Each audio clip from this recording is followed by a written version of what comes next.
Hey, welcome to Film Fanatics. My name is Dan. My name is Justin. And I'm Joe. This week, we played catch-up with the Toms. We've got Cruz in the second Jack Reacher movie and Hanks in the third Dan Brown adaptation. Then we keep up with the Joneses, and Eddie Murphy takes us to church. So first up, I lead this week with Jack Reacher, Never Go Back. Tom Cruise, like I said, returns as the titular character for the second film in the series, and in this one he has to uncover the truth behind a government conspiracy in order to clear his name. He discovers he has a daughter while on the run and teams up with a friend on the inside, Major Turner, played by Colby Smulders, who has been framed for espionage. Danica Yarosh co-stars as Reacher's daughter. I liked the first Reacher film. I thought it was fine. I think Cruise is a solid action star. He's proven this time and again with Mission Impossible. I like Oblivion, some other movies. The first one was a good movie, decent plot. But this is such a huge step down from the first. This is the most generic action movie of the year. And that says something when you've got Jason Bourne, London Has Fallen, The Accountant, Independence Day, Allegiant. The dialogue here is quite literally laughable. I found myself chuckling, time and again. The action is as basic as you can get. I've said this before about Smulders with the S.H.I.E.L.D. and the Avengers stuff. Yeah. I just don't think she's good as an action heroine. She's funny in How I Met Your Mother. That's, I think, where she sort of belongs. Stick to that. The action doesn't work for her. And Cruise, I think, is just going through the motions. I saw an interview a couple weeks ago where he was promoting this, saying the reason I am bringing this back is because I love this character. It's maybe the best character I've played. Then why are you so horrible in this movie? Maybe it's the timing of this movie. I'm sick of every action hero movie being so generic that I don't have the patience for it. I don't know. I mean, we just reviewed The Accountant last week, which I didn't like, but I mean this is terrible. Fans, not fans. Justin did you ever end up seeing the first movie? I did not. Okay. Oh.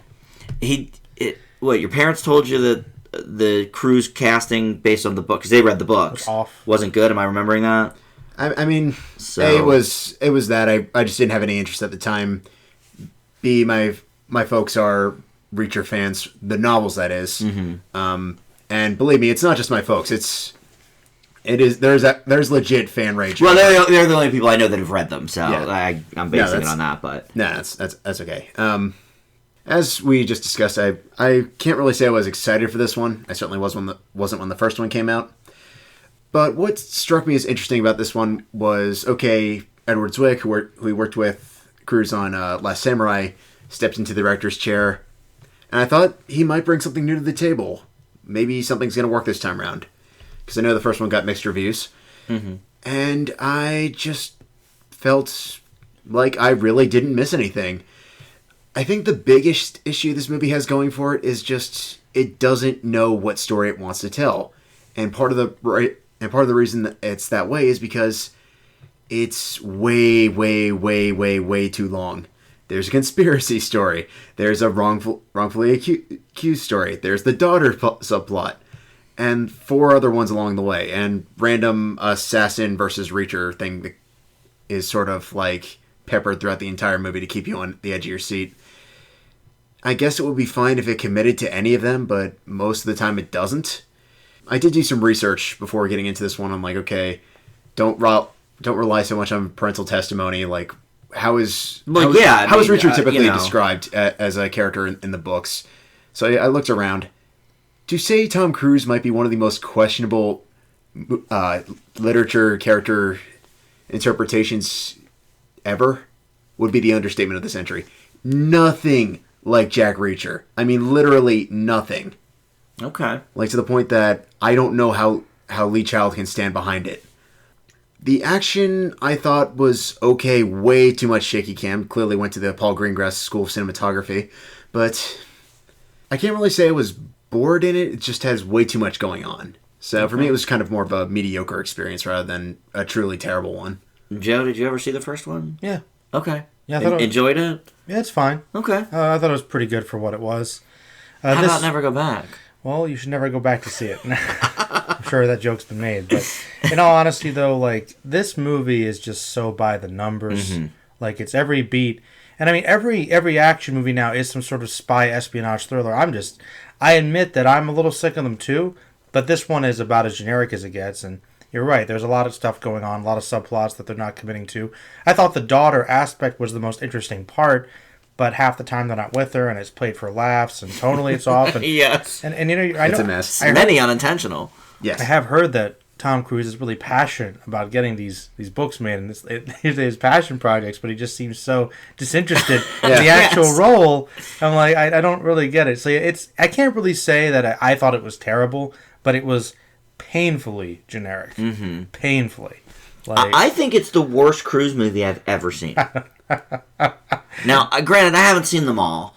I was going to say, but I missed Vanilla Sky, so I can't speak to that. Vanilla Sky is a more interesting movie than yeah, this. right. I never having seen Vanilla Sky, I would probably say right. At least maybe it's doing something a little bit different. I mean, this is just nothing's different. Nobody's good. The whole thing with the daughter. Not only was it a joke, but like they're so hell bent on they're going to go after her. We need to follow us 24/7. If someone needs to be watching her. And then they both leave for like 24 hours. Yeah, they left her alone. She's just like watching TV in the hotel. Clearly nothing bad is going to happen. Protect you. Just leave her alone in the room, and then they get surprised when she gets herself caught because, as you'd expect, she's would a happen. Dummy. Like, ooh, I'm going to use this. She seems to be such a streetwise kid. I'm going to use this credit card. The government's room service. Government's after me. And I'm going to use this credit card. Yeah, dumb. Really dumb. Really dumb. Very dumb. I just feel like this is going to be one of those movies where it's like I barely remember it now, and I only saw it 4 days ago. Yeah, it's forgettable. It's very forget. Oh no, you know what? I saw it before last weekend, so I guess I saw it about 10 days ago. But still, it doesn't stick out. It's it really doesn't. It really not good. All right, should we get to the grades? Well, Works for me. Anything else to add about this great movie? They ran a lot. They did run a lot. It was a lot of running. They ran a lot. People fell off sloping roofs. Got off a sloping roof. Can never go to New Orleans without Mardi Gras. It's Mardi Gras every day there. Apparently. By virtue of Hollywood logic. That was Literally really confusing. every day of the year, according to Hollywood. Why not? Is always Mardi Gras. No wonder.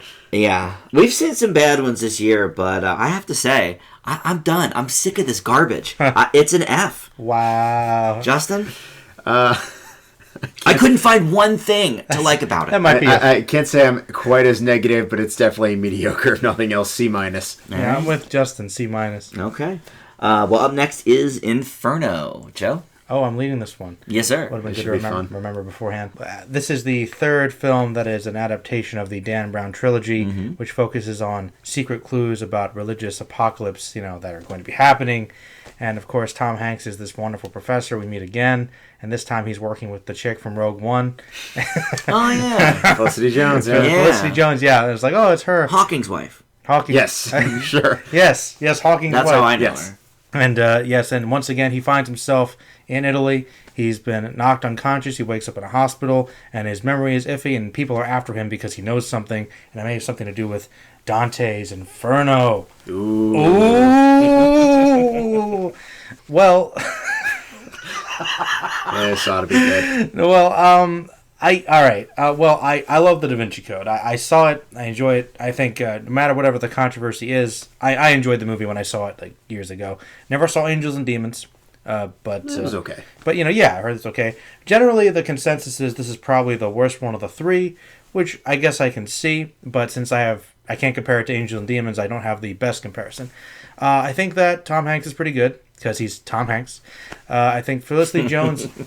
There might have been some issues with the directing because I think that sometimes she's supposed to be acting a certain way, and I'm not sure how well it's conveyed because it leads to certain plot elements. Like, oh, well, that did make sense. Yeah. So there are some things that Another Ron Howard directed Dan Brown book. Dan Brown book, yeah. And all right. The concept of these movies interests me because I like the history and I like the art and the conspiracy and stuff. It's fine, and I can't say that there aren't some interesting, gripping, and even terrifying elements of this movie that can keep you interested. But it also has spaces of time where it's just boring, and so you're thinking, okay, this is cool. I want to see this get resolved, but You kind of look at your watch and you're like, all right, well, maybe it could have been done Can we about pick it up a little bit? 20 minutes ago. And, oh, okay, that's an interesting clue. That's an interesting place. So that painting looks cool. Tom Hanks is great. And then he got these horrific nightmare scenes out of Constantine, which are both disturbing and funny at the same time. So I don't know how they pulled that off, but I guess I like it. And they did work it into the plot. Possibly because Ron Howard is not a horror director, despite him thinking he is. I guess it was just like, I'm thinking, okay, this is disturbing imagery, but it's kind of silly. So I think there were some issues there. I can't say that I thought the story was perfect by any means, but I don't know. I thought it was an interesting, if not incredibly flawed experience. Okay. Justin? Well, I said it before we reviewed this, and I'll say it now. This is the... Should burn in the Inferno of film you criticism. would think, but no. Burn the reels. Burn the digital copies. Burn everything. The Inferno. If only, Joe. If only. But no, this is in the long line of sequels in 2016 that nobody, and I do mean when I say it, nobody wanted. Mm-hmm. Inferno might be the prime suspect. Ooh. And when it comes to Dan Brown, it really is just all about Da Vinci Code and Angels and Demons. What I think worked well for them is, take aside the controversy, they really work as compelling mysteries. It's true. And I think that's the reason they've held up so well.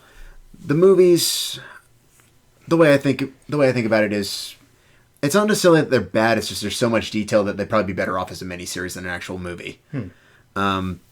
But as for Inferno, it just feels like a really desperate attempt to try and get back into the spirit of the last two movies, and books for that matter, and just not even remotely coming close to that same effect. I think Tom Hanks looks bored out of his mind in this movie. Well, he played a confused guy who has amnesia. There's a difference between confusion and straight up, I thought he did fine. Look, I mean... Yeah, like, there's confusion, and then there's, like, do you need a pillow? If you're recovering from a head wound, you're not going to be on the up and up, I'm willing to forgive that, but when you're in, like, Act 3 and you look like you're about to keel over by... Hey, man, he was infected with something. He was having hallucinations. They've been on the run. Felicity I'm Jones. sure he's dehydrated. Distracting him, dehydrated. Come on, I mean, old man Hanks. But... Well, I mean, they never stopped to eat the whole damn movie. They're on the run, man. So Reacher's in the cafe at the first scene. He had something to eat stops first. eating. And he's a trained secret agent guy. Like, give Hanks a break. He's a professor. Yeah. Come on. He's got a few extra pounds I on him. think liberties can be, or exceptions can be given here. Just a little bit. Just a little bit. To an extent. I mean, I like You're Hanks, never going to get him. I'll be honest. The guy is... Uh-oh. The guy's got to get back into the swing of things. He was about to say he's going to hang it. Sully was great. I don't think he, looked the part, like I said, but he was good in the movie. I mean, it only seems like he cares about a third of his projects anymore, but... Well, he did care... You think he definitely cared about Sully. I don't think he cared that much about Very Inferno. True. Felicity Jones... Rogue One. Ready? Hype. Is being Felicity Jones. Can we just have Rogue One now, please? But no. I guess does okay when things happen without giving spoilers. It's kind of weird, but there was foreshadowing to it, which I liked. Yeah. The imagery for the Dante's Inferno stuff is interesting until they decide it's no longer important anymore. Which just makes me think, thank goodness somebody decided to throw Ron Howard off of finally directing The Dark Tower, because I think he would have royally screwed it up. I don't know, man. People sticking upside down out of the ground was kind of fun. Yeah, it's all right. Yeah. How inconvenient. And alongside that, this movie is unbelievably stupid and plot hole ridden. Yeah. Also many characters and barely explained aspects. That too. Easily the worst of the three installments. Best villain? No. Most nonchalant villain this side of Philip Seymour Hoffman. Mission Impossible 3. Yeah, true. Cruise again. Mm-hmm. Well, I never saw any of the other ones. I was going to, and then you both told me that they're not really relevant. So you didn't need to. So fine, I saved 5 hours. Except for response. Yeah, I mean, whatever. So, I don't really know much about this character. I sort of knew the basics of what Da Vinci Code was about. I don't live under a rock. But this one, I don't know. I mean, I think Yeah. it had an interesting story, if nothing else. I mean, I was far more engaged with this than really any of the other action movies I mentioned in the Jack Reacher review. So, I have to give it points for that. I think Ron Howard is a competent director. I don't know what his place is in Hollywood anymore. Because I'd like to know that too, actually. I mean, we all liked Rush, but it didn't do very well. In the Heart of the Sea was not well received or well attended. So I'm not sure.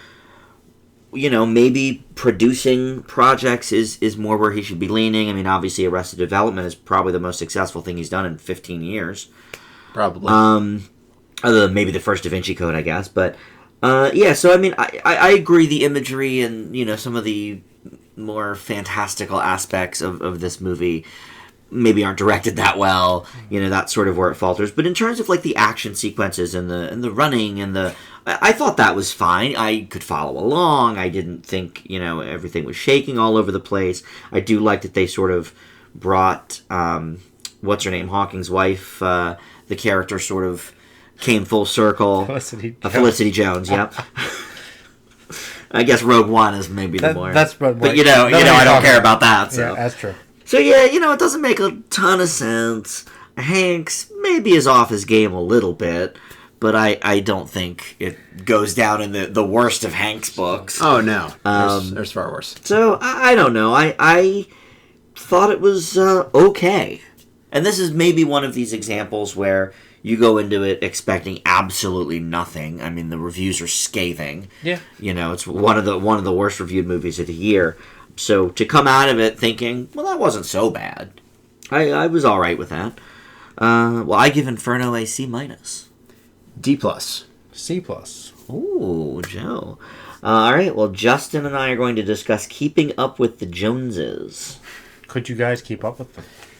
I kept up. A little too well, I'd argue. Dan, pronunciation check before we get started. John Hamm. Yeah. Because Ham rhymes with Sam. I'm kidding. Isla Fisher. Isla Fisher, thank you. Appreciate it. I picked the easiest one. See, that's the guy. That's a good Gal guy. Gadot, Zach Galifianakis, Isla Fisher. I say John Hamm. John Hamm. As if Justin wouldn't know how to pronounce that. All right. Go on. Between kids and work, Jeff and Karen Gaffney, played by Zach Galifianakis and Isla Fisher, rarely have any time for themselves. However, with the arrival of the Joneses, played by John Hamm and Gal Gadot, a happily married couple with very exotic interests, both Jeff and Karen find themselves getting significantly more interesting, finding their lives getting significantly more interesting.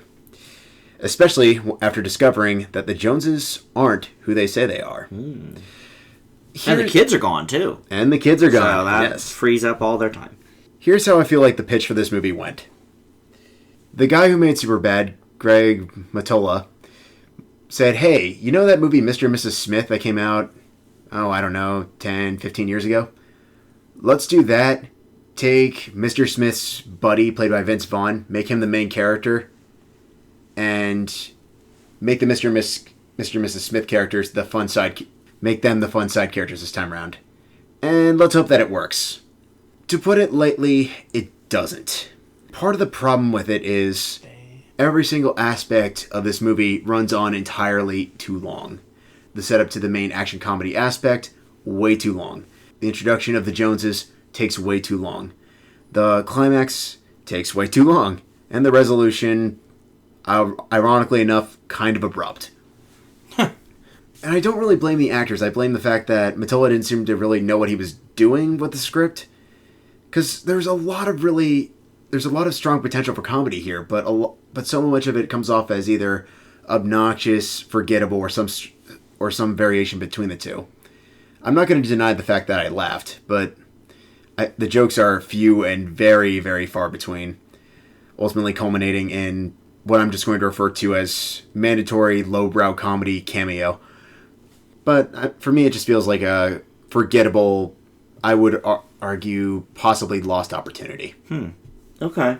Well, the Mr. and Mrs. Smith analogy is lost on me. I never saw that movie, so... Pretty good.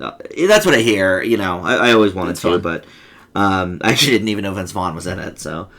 But anyway, we had sort of discussed, should we even do this movie we sort of put it off for Halloween, the Halloween show, and by the time it gets up, this might be just kind of a blip at theaters. But we reviewed Masterminds a couple of weeks ago, which was fairly similar. Starred Zach Galifianakis, True enough. Action comedy.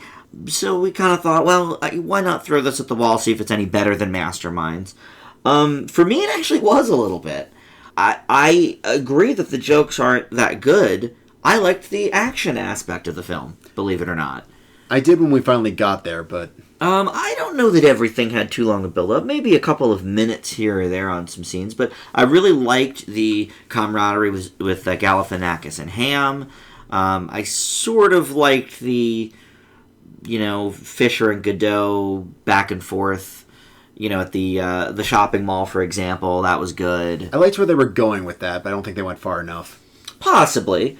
But I think it's a better put-together movie than Masterminds. It's not great, but I did enjoy the action aspect of it. Some of the chase scenes were good.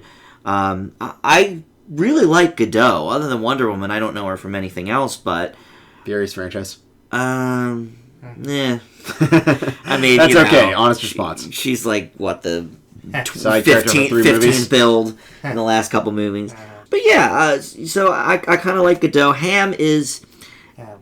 He's Ham. He knows. He is literally just one of the most charismatic, charming actors of the time. I think. I mean, really, he's like a Will Smith circa 2000. You put him in even a terrible project, and you're like, well, he's John Hamm. He's not hurting the movie. No, I think he's fine. I think that Fisher and Galifianakis are very believable as a married couple. And I think Godot and Ham are believable as a sort of married couple, but with an asterisk. Certainly. So I thought everybody was believable enough. So yeah, I thought it was okay. I think this is one that I'm very glad I only saw a few days ago, because I think reach your territory, you'd forget it. Absolutely. If I remember any That's more plot fair. details about this in 3 weeks, I'll be shocked. Okay, that is fair. It's probably not as memorable as Masterminds. That's true. Masterminds had probably a couple of more, identifiable gags or whatever. Well, for me, Masterminds worked fairly well for, I want to say, the first 2/3, and then just completely fell apart in the last half hour. Yeah, this is at least consistent all the way through. Yeah, that's true. I mean, I think it's I think it's more shoddily put together, but I think that's what would give Masterminds a bit more of an advantage over this one for me. Okay. Well, for me, this one is a C. And a C- for me. Okay. Well, finally, we have Mr. Church. Joe's favorite title of the year. Call me Mr. Church. Well, look, I mean, if you didn't know his name was Mr. Church by the title, yeah, you'll know while watching. You sure knew Based it. on a true friendship, Joe. Within a couple Based minutes. on a true friendship. Friendship being the... I think it's based on family. All right. Fast and Furious. Bring it up again. Family. So Eddie Murphy plays Mr. Church, a cook hired by the deceased ex of Marie, played by Natasha Michonne, or something, because she's dying of cancer and only has 6 months to live. Except she ends up exceeding that deadline for years, and though his arrival originally causes upheaval for Marie's daughter Charlie, played by Britt Robertson, she comes to love the man as a father figure, and when her mom does die, she gets even closer to Mr. Church. So this was the last movie I watched on the docket. I watched it this afternoon, and I thought that after the rest of the slate getting negative reviews, that maybe an Eddie Murphy drama would save the week. Oh, no. And of course, as you guys know, because you saw it, it did not. Please continue, Dan. This is for sure an all negative week for me. I can't remember a week where the highest grade I gave out was a C. I mean, this may as well be called generic drama, the movie. I'm okay with that title. Murphy, look, the guy elevates the most bland cookie cutter material and character you can have. Even when he's making cookies. But yes. he sometimes does make cookies. He's their house chef, basically. But, he can only do so much. I mean, I love this guy in drama roles. You know, Dreamgirls, one of my favorites. But it's very sad that this is the first movie he's done in years, because they really just, there's all these generic beats and moments that they really want to be emotional and they want to get you and make them poignant, and just It's not because happening. of how basic this movie is, they just aren't. I don't know why they didn't give Britt Robertson a dog at the end of the movie. I mean, that would really just be the final nail in the generic coffin. She has a daughter. You know, she does have a daughter. That's true. I guess she doesn't need a dog. But you know, Murphy does what he can with it, but it's not good. That's for sure, Joe. This ought to be I good. can't wait. Well, I loved this movie. No, you didn't. It Stop. was the best movie I've seen all year. It gave me hope. Please just keep that entire mindset for the duration of that Yeah. review, please. No, man. Like, all right. Well, in addition to this being drama basic 101, the movie, it's annoying. This movie annoyed me so much because, like, you know, not only is everything so incredibly forced, but like some of the beats just don't make any sense at all tonally. Like, okay, like, oh, you know, I have breast cancer, but I don't care. You know, like, oh, Really? you seem really I'm choked down. up. You got how much you have? Oh, you know, 6 months. You have 6 months to live, and you're not a little more concerned. And that girl was insufferable. She's insufferable. You know, and she's like, oh, you know, it's, you know, ungrateful, like the most Listen, unlikable kid I've seen in a Britt movie. Robertson is becoming a show least favorite. And in addition, Started with Tomorrowland and keeps going. and don't excuse like some of the terms which I'm surprised they got away from. I know that, you know, time wise I understand. Yeah, it but takes. I should have said it takes place. Take place like in the in the 70s. early 70s, sure, but like, hey, you know, oh, there's a black man, you know, Really? cooking in our kitchen. Okay, that's a little weird. Oh, hey, you've got your own black cook. I want to come see him.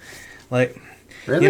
you know, like. I mean, listen, they're in the South. When the movie starts, she's a kid, and they're in the 60s. Look, Yeah. I just don't think this is something you know. I feel comfortable with these young children saying. These lines, All the way they were right. given, the way they directed, it did not feel pleasant to hear. I'm Okay. just gonna say that. On top of everything else, I'm not gonna defend this with this, movie. No, with no, this no. movie being generic. Yes, I do agree. Eddie Murphy was fine, yeah, but that's like first movie in 4 years. and David Duchovny's wife was like fine. One of your I guess favorites. she's pretty. Yes, that's pretty much the only thing positive I'd say about this movie. All right. The two adults were fine. All right, Justin. Well, I'm going to be truly clawing to find anything that I have to say that you guys haven't already. Just for starters, oh, how the mighty have fallen in man. every sense of the word. Now, bear in mind when I say that, I don't entirely blame Murphy for this movie. He's easily the best thing about it. It's just the material, the direction, just about everybody else's acting. Robertson, I don't think, was so bad as much as her obnoxious voiceover that was Yeah, the The narration was voiceover was annoying. bad. wholly unnecessary. Like getting Age of Innocence flashbacks. Oh no, we gotta bring It wasn't that quite one that back? much, but it was up there. Yeah. It was a lot. And I mean, I really can't say it was the level of drama he was certainly aspiring to. I was kind of hoping, I know you mentioned Dreamgirls, I was hoping we were going to get something sort of like that. And it's definitely a dramatic performance, but it's nowhere to that caliber. Well, I knew it wouldn't be Dreamgirls. Let's not get carried a away. few things are. But It was kind of True. Dreamgirls 2 in disguise, you know, like there were less singing involved, but let's face it, Eddie Murphy's in it, he's black, you know, there's Dream Chefs. there's issues of racism occasionally, Dream Chefs, it's like Chef, you know, we could have had Jon Favreau pop up. True. Be like, hey, this was my master. Well, he's black. Chef from South Park. No, he died. Eddie Murphy, Isaac Hayes. True. Too soon. Too soon. Yeah, sorry. But no, this movie Anyway. is just... This movie's just a mess. I mean, it's... Bad, Justin. No, Just it say is. Just say it's bad. Just do It's it. sappy. It's definitely trying to tug on the heartstrings. Fails miserably. Yeah. What I mean, is I it? can never say I was bored, but, okay, good. I was kind of bored. but I certainly can't call it good. Is I guess where I'm going with that. Okay. All right. And I mean, there's enough plot holes in here to sink a ship. Oh, God. I mean, I don't know that there's plot holes. There's unexplained It was things. There's plot holes. There's things that make absolutely zero sense whatsoever. Which Dude was going to kill himself. He saw Britt Robertson and he didn't. worked out. I mean, I How don't convenient. know. By virtue of movie logic. Well, I don't know. Sure. Sure, why not? A character that we didn't care about to begin with almost killed himself. Random side characters that are literally walking plot devices. But listen, a couple of weeks ago, Justin said on this very show, Kevin Hart's not the new Eddie Murphy. Oh. Kevin Hart would kill himself if he was Eddie Murphy right now, okay? His movies are successful. Yeah. Okay, Murphy, I mean... Could you guys imagine? Well, Justin didn't even like the last hit, Tower Heist. Well, look. I liked that one, at least. Kevin Hart in this movie would have been interesting. Hey, you know what? It would have made it interesting. They would I never be able agree. to get through the storyline without making at least one short joke. I agree. Well, yeah, like, he's a little guy as well as all the other issues. Yeah, true. You talk about his family. His kid's always annoying him. Fans are annoying him. Yeah. Listen, all it took was for him to see a matchbook on a table, and he quit drinking that day. Yeah. Okay, everybody. No, clearly the logic is sound there. Don't you forget about that. Indeed. All right, yeah, it's not good. D+. Justin? C-. Ooh. Oh, man. Lowest one of the week for Joe. Yeah, Murphy saved it. Best Well, week he did. ever, folks. Yeah, he definitely did.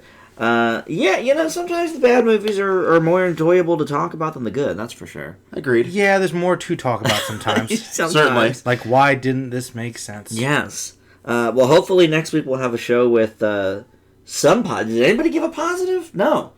I don't think... We've never had a show where nobody gave a positive on anything. I mean, C+. No, wait. C+, yes, is average. Would you like me to Yeah. make it C? No. No? That's fine. Stick to your guns. Wait, which one was C+? Inferno. Oh, then that's fine. Because If you Tom said- Hanks. if you We're said gonna fight you Reacher- on that. Yes. If you said Reacher, I would have made you drop it. It's funny. Like, I think they were both generic, but honestly, more interesting stuff was happening in Inferno. So much more. Like there was, so much more. Something Yeah, different. I agree. Something. All right, so you can check out, I mentioned earlier, the Halloween show, so you can check that out. We review Ouija and Medea, among other things. Joe's got the Merlin channel up. His movie Sacrifice is on there with many commentary tracks. 20. And there's not 20 commentaries. There will be. But before the end of the year, I don't doubt it. I don't doubt that at all.